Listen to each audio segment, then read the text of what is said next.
नौजवान मेरी बात पर तवज्जो करें। फरमाया वो लोग जो अपनी शर्मगाह की वल्लज़ीना हुम लिफुरूजिहिम हाफिज़ून, वो लोग जो अपनी शर्मगाह की हिफाजत करते हैं। हुजूर गौसे पाक रज़ी अल्लाह ताला अन्हु फरमाया करते थे, दो चीज़ें इंसान अपनी संभाल लेना, एक पेट और एक शर्मगाह, तो फरमाते थे विलायत उसके बड़ी करीब आ जाती। हम ना इन लज्जात में उलझ जाते हैं। सियाने सियाने बंदे, रोटी कमर सीधी करने के लिए खानी चाहिए, जुबान के जायके के लिए नहीं खानी चाहिए। ये जुबान का जायका लग जाए, ये कहीं का नहीं छोड़ता इंसान। अपनी शर्मगाह की जो लोग हिफाजत कर लेते हैं, कोई बड़े से बड़ा गुनाह करने से भी बंदा काफिर नहीं होता, बंदा कुफ्र करने से काफिर होता है। गुनाह बड़े से बड़ा करने वाला भी गुनाहगार है, काफिर नहीं। कि बाज गुनाह ऐसे हैं जो जिस वक्त बंदा कर रहा होता है उस वक्त वो मोमिन नहीं होता। मेरे नबी करीम सल्लल्लाहु तआला अलैहि वसल्लम ने फरमाया, जब कोई शराबी शराब पीता है उस वक्त मोमिन नहीं होता। जब कोई चोर चोरी करता है तो उस वक्त मोमिन नहीं होता। जब कोई जानी जिना करता है तो तब वो मोमिन नहीं होता। उतनी देर के लिए उसके दिल से ईमान निकाल लिया जाता है। ये जो हमारे लड़के बन संवर के निकलते हैं, ये जो मेकअप का खर्चा लड़कियों के बराबर लड़कों का होता जा रहा है, ये जो लड़के भी रात को चेहरे पर क्रीम लगा करके सोते हैं, ये बता सकते हैं कि मकासद क्या है?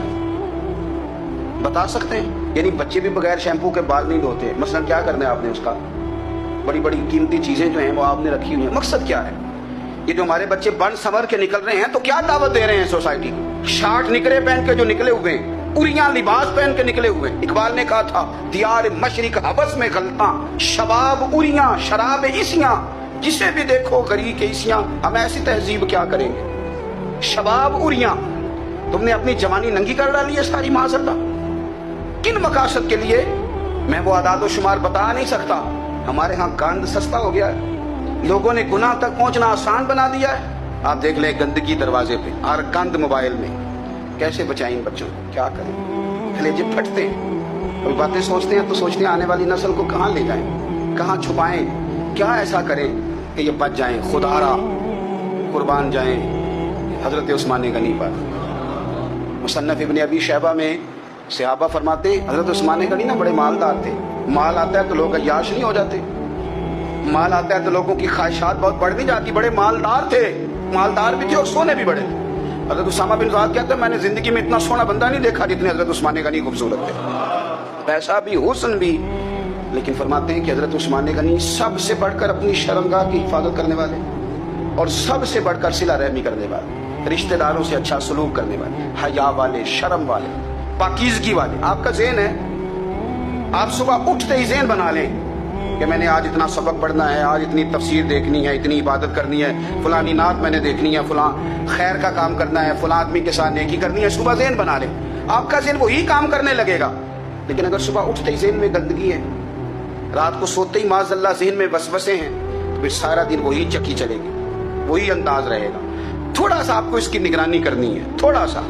फाशी उरियानी ये तेजी से फैल रही है, तेजी से गंदगी लोग कशीद करके लाते हैं। और हया का मतलब सिर्फ इतना ही नहीं है, आप जिना और बदकारी से बचें, आप अपनी जुबान को भी हया वाला बनाएं। कोई कच्चा कमजोर जुमला, गंदी बात, गाली कभी भी जुबान पे ना आए। आपका अंदाज हया वाला हो, बेबाक हो जाना, बेबाक बोलना। मैं बारीकी से इस बात को समझता हूँ और मैं आपको बहुत सारे बुजुर्गों के इरशादात का निचोड़ अर्ज करने लगा हूँ। आप अपना ज़हन साफ कर लें, आपके बहुत सारे काम वैसे ही सही हो जाएंगे। क्योंकि हमारे दीन के अंदर ज्यादा अजर नीयतों और इरादों पे मिलता है। आपके जो अंदर की पाकीज़गी है वो बहुत सारा फजल आती है अल्लाह का। और अगर दिल ही ना पाक हो, ज़हन ही ना पाक हो, तो वो खैर की चीजें किस तरह करके दाखिल होंगी?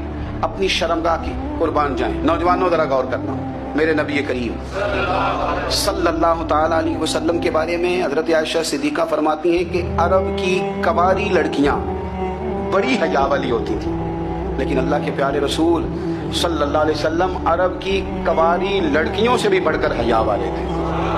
ये हमारे बच्चे मजाक में हमें कई दफा कहते हैं शादी करा दो, शुगर में कह, अब्बा को कह देते हैं, अब्बा नहीं मुंह पे आके कह देते हैं, कहते हैं ये बड़ा भाई मुसीबत बन गया, ये हटेगा तुम्हारी बारी आएगी।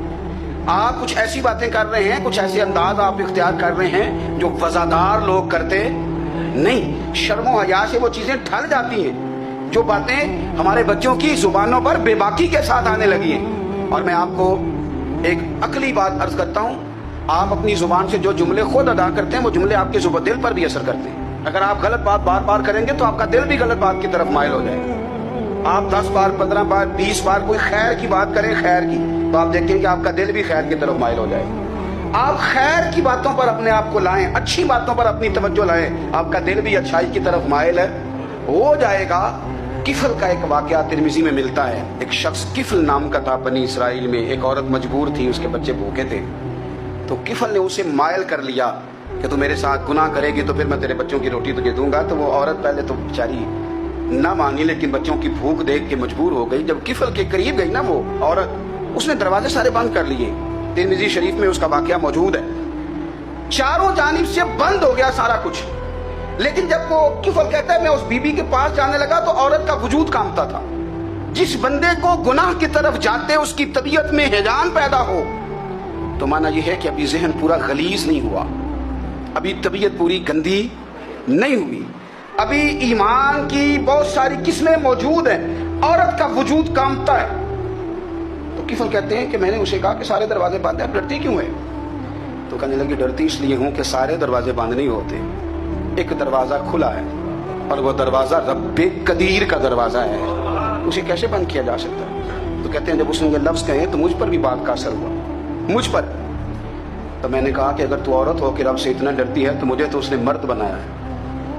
تو مرد تو ہوتا ہی وہ ہے جو اپنے آپ پر کنٹرول کر سکے. تو اب نہ معاملہ آگے جائے گا، اب یہاں بات رکے گی نہیں، جا میں تجھے آزاد کرتا ہوں. عورت گئی، اس نے توبہ کی کفل نے، اور رات رو کے کہنے لگا مالک آج میں نے توبہ کی ہے تو میرے اوپر مہربانی کرنا، میری توبہ ٹوٹنے نہ پائے. رات اس نے توبہ کی، رات ہی انتقال ہو گیا. لوگوں کو پتا تھا بڑا بے حیا ہے، بد کردار ہے، گناہ گار ہے، شاید لوگ اس کا چہرہ دیکھنے بھی نہ جاتے، پر مالک کریم ہے نا. حضور فرماتے ہیں سویرے اس کے دروازے پہ لکھ دیا اللہ نے، لوگوں رب نے کفل کے سارے گناہ معاف کر دیے ہیں. اس کے دروازے پہ لکھ دیا گیا. جب آپ اپنی حفاظت کرنا چاہتے ہیں تو اللہ پھر اسباب بھی پیدا کر دیتا ہے. اپنی شرمگاہ کی، اپنی نظر کی آپ خوب حفاظت کریں. اور میں آپ کو ایک بات عرض کروں، ایک بندے کے باحیا ہو جانے سے نا، ایک بندے کے ٹھیک ہو جانے سے اس کے دائیں بائیں بے شمار لوگ ٹھیک ہو جاتے ہیں. نہ چاہتے ہوئے بھی آپ کی نیکی کا اثر آپ کے دوستوں پہ پڑتا ہے، نہ چاہتے ہوئے. اور ایک بندے کے بگڑ جانے سے اس کے دائیں بائیں بہت سارے لوگ بگڑ جاتے ہیں، بہت سارے لوگ بگڑ جاتے ہیں. آپ اگر اپنے لب و لہجے پر یہ پابندی لگا سکیں اور اپنے آپ کو اگر آپ سنبھال سکیں تو پھر یاد رکھیے گا بڑی ساری چیزیں بہتر ہو جائیں گی. کچھ چیزیں ایسی ہوتی ہیں جو ہم نہ فراخ دلی سے بانٹتے ہیں، اور کچھ چیزیں ایسی ہوتی ہیں جو مجبور ہو کر ہم دیتے ہیں. کئی دفعہ ایسا ہوتا ہے کہ سامنے والا کچھ زیادہ تکلیف میں ہوتا ہے اور ہمارے پاس بھی وسعت نہیں ہوتی، لیکن زیادہ اجر اسی بندے کو ملتا ہے جو تھوڑی تکلیف برداشت کرے اور سامنے والے کی تکلیف کو دور کرے.